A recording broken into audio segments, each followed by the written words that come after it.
en el júbilo, los tambores, pero también en el Selah.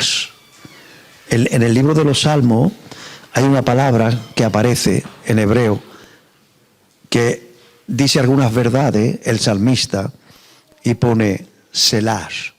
¿Qué significa Selah en hebreo? Significa, es tan buena la palabra que Dios te está dando, que Selah significa guarda silencio y medita. Medita. Entonces, la iglesia tiene que ser madura para aprender a oír a Dios. Yo tengo un precioso mensaje. Es precioso no porque lo predique yo, sino porque el Señor me lo dio. ¿Vale? Creo que de la manera que lo voy a predicar aquí, no lo hemos predicado nunca. El mensaje se llama, ahí está Matías, ahí está, el lazo del cazador. Wow. Alguien quiere cazarte, no casarte con S, cazarte con Z. Alguien quiere cazar tu alma. Y para eso, él es sabio, entre comillas, para armar lazos, para intentar que caigas en esos lazos. Vamos a leer el Salmo 91, desde el 1 al 4, para darle fundamento, ¿vale? Para darle el pie bíblico, el fundamento bíblico a esta palabra.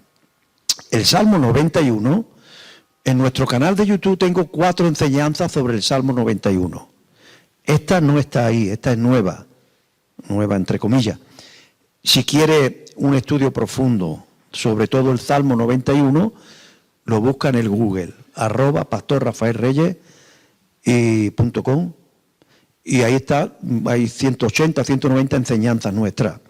Hay 4 de ellas sobre el Salmo 91. La busca y la disfruta. Si no la encuentra, me manda un WhatsApp y yo te mando los enlaces y la disfruta. 4 enseñanzas sobre el Salmo 91.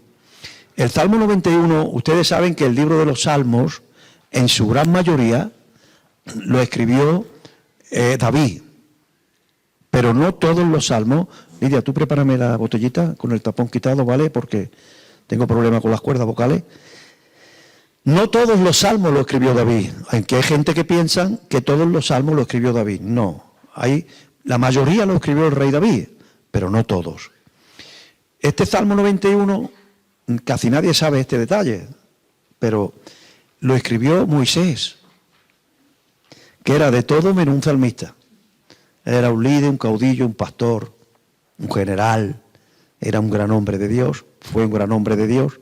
Poca gente como Moisés en su ministerio. Pero no es conocido como salmista. Sin embargo, hasta donde yo conozco, hasta donde llega mi fuente, creo que es el único salmo que escribe Moisés. Es llamado por la corriente cristiana como el salmo de la protección divina. Y hay mucha gente que se sabe en el salmo de memoria. Eso no es malo, es muy bueno. Memorizar la escritura es muy bueno.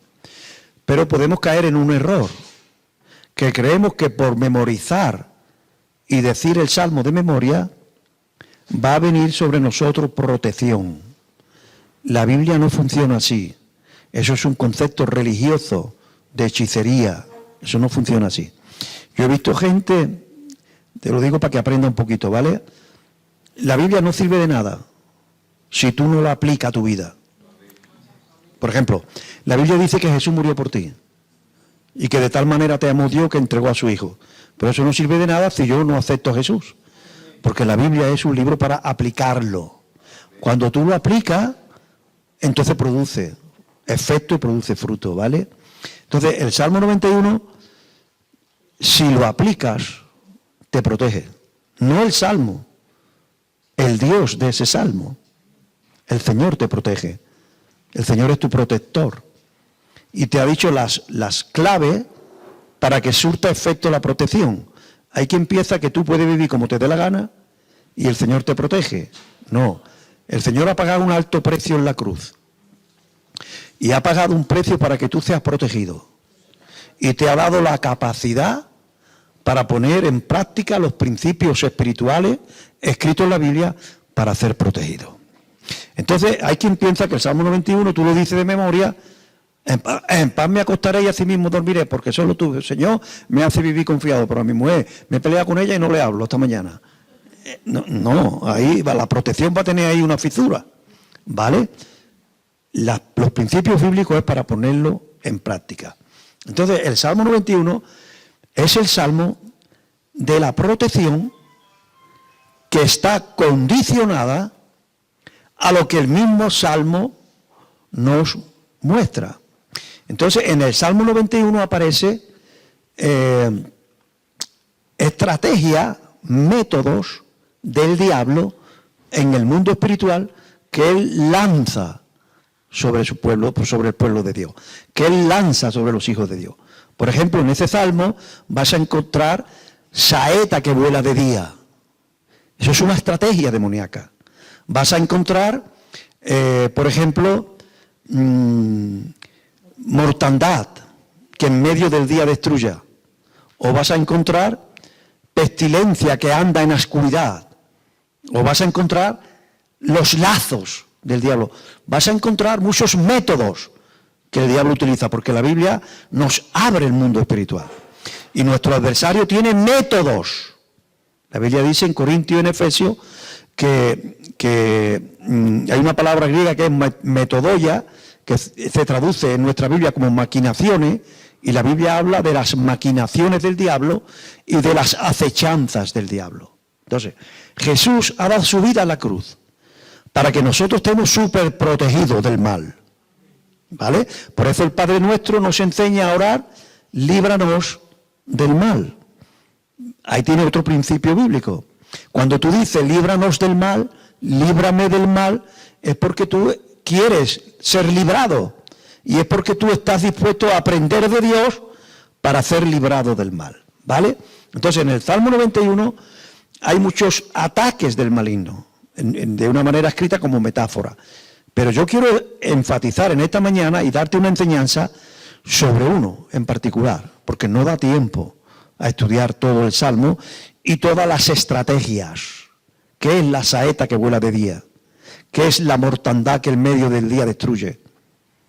¿Qué es el terror nocturno? Hay otra cosa en el Salmo 91 que es el terror nocturno. Porque hay cosas que atacan más en la madrugada que en el día.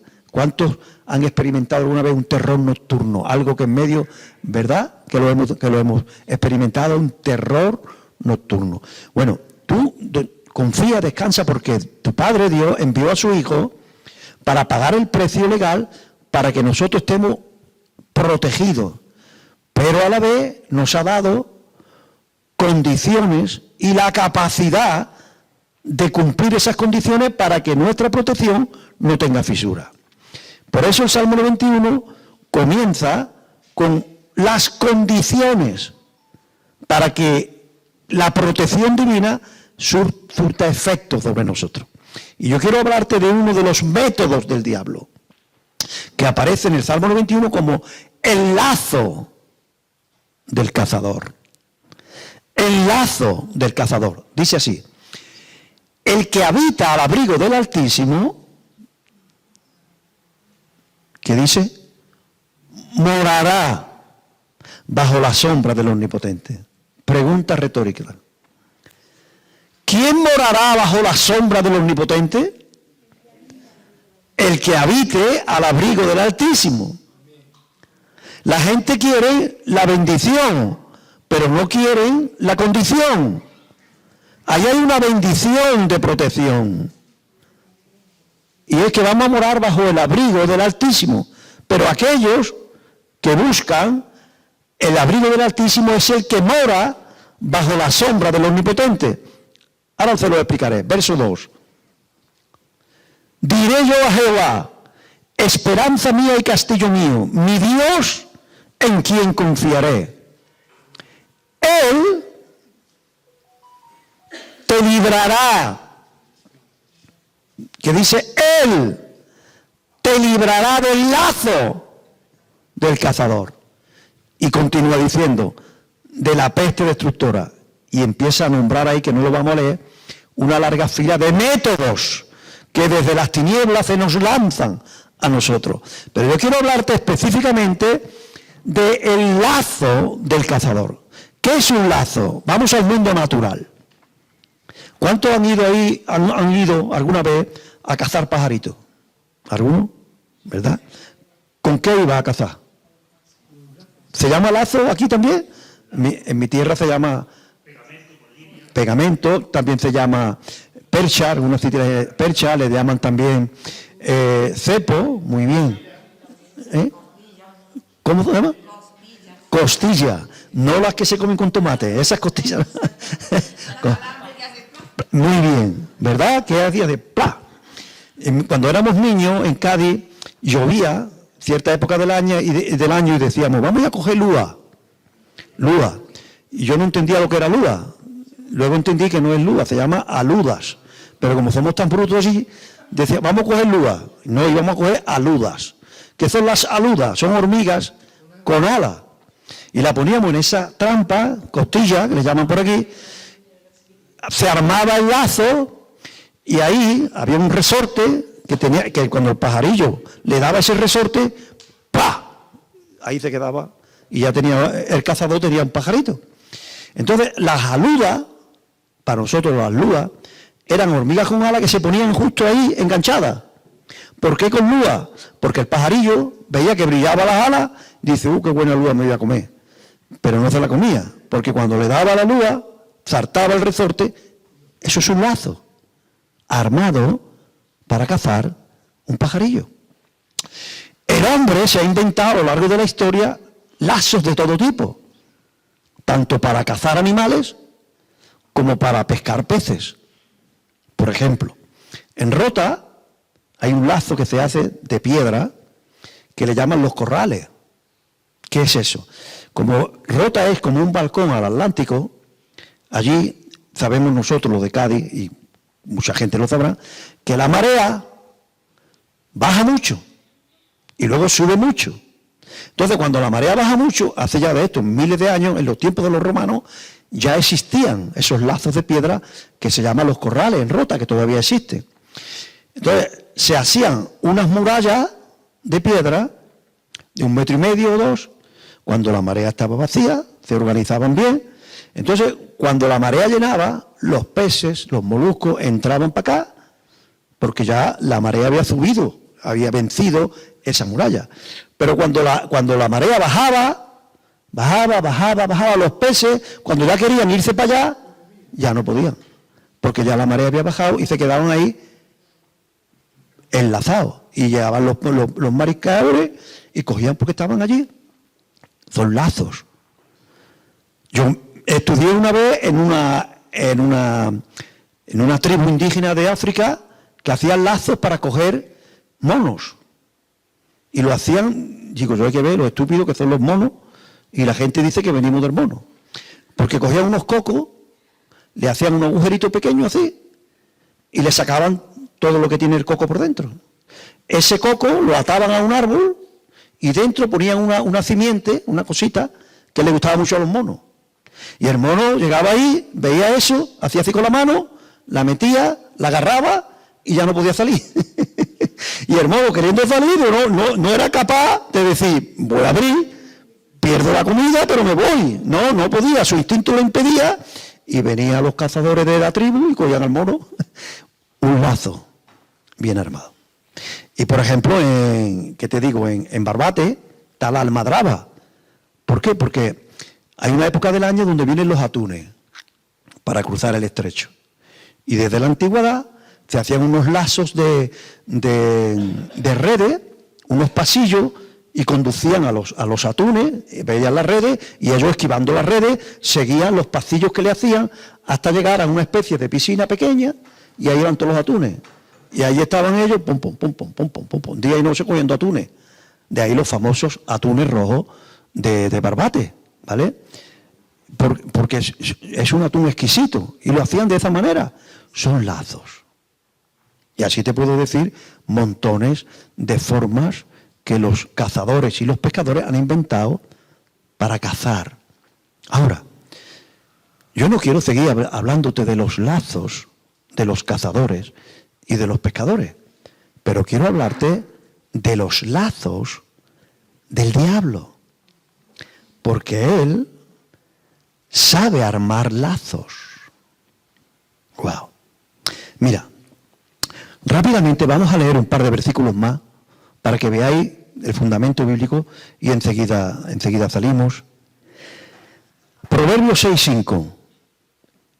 Escápate, dice la palabra, como gacela de la mano del cazador y como ave de la mano del que arma lazos. Escápate. Dios te ha dado la inteligencia y la sabiduría para ver los lazos del diablo. Por eso es que vamos a estudiar un poquito, hasta donde nos dé tiempo, porque hay mucho material aquí, cómo arma un lazo Satanás para que tú caigas en ese lazo. ¿Y qué sucede cuando caes en un lazo? Dios te ama tanto que Él va a mandar sus ángeles, va a mandar su sabiduría para desatarte de ese lazo. Pero a veces cuesta tiempo, se paga precio, se pierden bendiciones, se retarda la obra de Dios en tu vida. Y a veces, por tu obstinación, no sale. Eres cristiano, sí, amas al Señor, sí, pero estás atado a un lazo que caíste hace 3 años y no has sido capaz de dejar que el Señor te desenlace. Por eso vamos a hablar un poquito de algunos lazos que hay en la Biblia, de cómo arma Satanás un lazo. Mira, cuando el cazador arma un lazo, no va detrás de la presa. El cazador va detrás de la presa cuando es otro sistema, el sistema de la escopeta. El cazador va buscando a la presa con una escopeta. Pero eso es otro método. El lazo, el cazador lo que hace es estudiar la agenda del animal o del pez. Y dice, por aquí va a pasar. Y cuando él conoce la agenda, ahí le planta el lazo, bien armado, bien pensado, inteligentemente. Casi siempre tiene una cosa que se llama carnada. ¿Te llama carnada por aquí? ¿Vale? ¿Qué es la carnada? Lo que engaña. Es la carnada y el diablo estudia tu agenda. Estudia tu recorrido y arma lazos uno tras otro. Él no se va a cansar.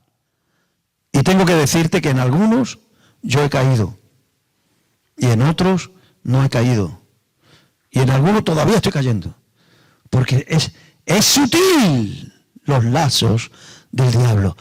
Y Dios me dice en su palabra, escápate como gacela del que arma lazos. Y el Salmo 91 nos dice, Él te librará. Ponme otra vez Salmo 91. El verso 3 creo que es. ¿Verso 3? ¿Lo tiene o el 2? A ver. El 3, muy bien. Él te librará. Ese Él es con mayúscula.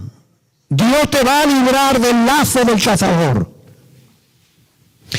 Si tú cumples con las condiciones y los requisitos que Él te dice en el Salmo 91, 1 y 2, la gente quiere vivir el 3, pero nadie puede vivir el 3 si no ha pasado por el 1 y por el 2. No sé si entiende cómo funciona el mundo espiritual.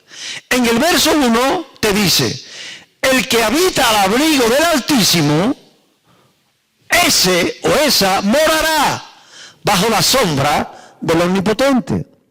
Diré yo a Jehová, esperanza mía y castillo mío, mi Dios en quien confiaré. Verso 1 y verso 2 son las claves para que Él te libre de los lazos del cazador. Primera clave, Son 4. Primera, el que habita al abrigo del Altísimo. Es precioso saber que en esos 2 versículos aparecen 4 nombres de Dios en el hebreo, que se traduce en nuestra Biblia de la manera que se traduce, pero son nombres porque Dios tenía en el Antiguo Testamento y en el Nuevo Testamento, creo que son 70, 80 nombres de Dios, que habla del carácter, de la personalidad, de la naturaleza de Dios. Y ahí hay 4 nombres.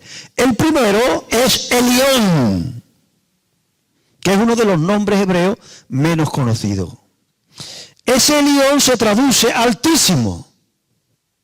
Entonces, la palabra realmente está diciendo, verso 1, el que habita al abrigo de Elión, ese morará bajo la sombra del Shaddai, que es otro nombre hebreo. ¿Qué significa Elión? Elión es el nombre que los hebreos le daban a Dios cuando se refería a él como el Santísimo. Por eso lo traduce Reina Valera, Altísimo. El santo más santo, el santo de los santos. Habla de la altitud moral de Dios. Habla de la limpieza de Dios. Y lo que está diciendo ahí, el que quiere habitar al abrigo del Altísimo, lo que te está diciendo es aquellos que quieren la santidad, aquellos que quieren purificarse cada día más, aquellos que quieren habitar, aquellos que quieren habitar bajo el abrigo del Santo, esos son los que van a encontrar al Shaddai. ¿Qué significa Shaddai? Shaddai significa todopoderoso.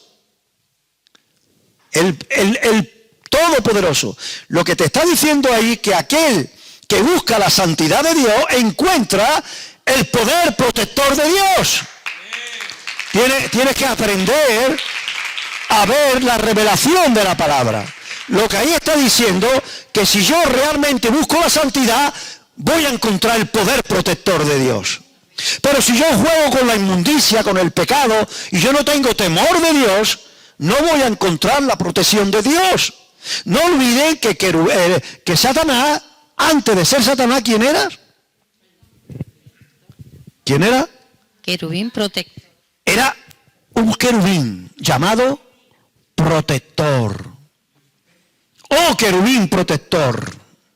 O sea, que Satanás, antes de ser Satanás, se encargaba de proteger cosas íntimas en el reino de Dios, porque era un querubín creado para proteger. Su ego se transformó en Satanás. Entonces él sabe cómo esquivar la protección de Dios, porque él se dedicaba, antes de ser Satanás, a proteger el trono de Dios. Por eso Dios le puso un nombre cuando lo creó. ¿Qué le puso? Le puso varios nombres, pero entre ellos le puso querubín protector. Entonces él sabe cómo esquivar la protección de Dios. No puede esquivarla si nosotros hacemos las cosas bien. ¿Quieres encontrar al Shaddai? Busca a Elión. ¿Quieres encontrar el poder de Dios? Busca la santidad de Dios. Mira lo que dice el Salmo. El que habita, los Salmos dice, el ángel de Jehová, ¿qué dice? Acampa. La gente dice, el ángel de Jehová acampa alrededor de los cristianos. No. El ángel de Jehová acampa alrededor de los que le temen a Dios. ¿Y sabe qué es el temor de Dios? El temor de Dios, dice la Biblia, que es aborrecer el mal. Cuando tú aborreces el mal, hay una superprotección angelical de Dios sobre todo lo que es tuyo. En el área que tú no eres temeroso de Dios, esa protección se desquebraja. Y hay una cosa que se llama adiquia, que es un pasillo de maldición, un pasillo donde pierdes protección. ¿Qué es ser temeroso de Dios? Aborrecer el mal. No puedes jugar con el pecado. Tienes que buscar a Elión, al Santísimo. Y sigue diciendo el verso 2. Verso 2 del capítulo 91 de los Salmos dice: diré yo a Jehová. Jehová es otro nombre de Dios, el más personal. YHWH, el tetragramatón. Diré yo al yo soy. Jehová significa yo soy. Diré yo al yo soy. Eso habla de una relación. Para encontrar la protección total de Dios, tienes que relacionarte con Dios. Tienes que buscar a Dios. Todos los días, un rato. No es venir el domingo, no, es algo que tienes que hacer tú diariamente. No, si tu trabajo no te impide estar 3 horas orando, una. Si no puede ser una, media, un cuarto de hora, pero busca a Dios. Diré yo a Jehová, esperanza mía y castillo mío, mi Dios. Ahí está otro nombre, que en el hebreo es Elohim, mi Elohim, que es como el título de Dios. La gente quiere encontrar a Elohim sin pasar por el león y por el temor de Dios. Cuando tú aprendes estas cosas, vas a notar la capacidad que Dios te da y cómo Dios mismo te libra del lazo del cazador. Después de esta introducción, vamos a estudiar a una persona llamada el rey David, que en su vida tuvo que pasar muchos lazos, porque la persona que es usada por Dios, el diablo va a empecinarse ahí, va a ver tu agenda y va a decir: aquí le voy a poner un lazo. Si no cae, le voy a poner otro. Si no cae, le voy a poner otro. Si no cae, le voy a poner otro. Ten confianza y ten ánimo, porque esto lo único que va a hacer es que tú aprendas a buscar a Dios y a confiar en Dios y a vivir en santidad. O sea, toda esa artimaña del diablo te va a hacer madurar. Es la grandeza de Dios, que Dios te va a hacer madurar. Mira, vamos a ir a la batalla de David contra Goliat en el capítulo 17 de Primera de Samuel. Y ahí vemos que Satanás le pone 3 lazos a David. 3 lazos. ¿Por qué? Porque Satanás estudió la agenda de David. Ahí están los textos, ¿vale?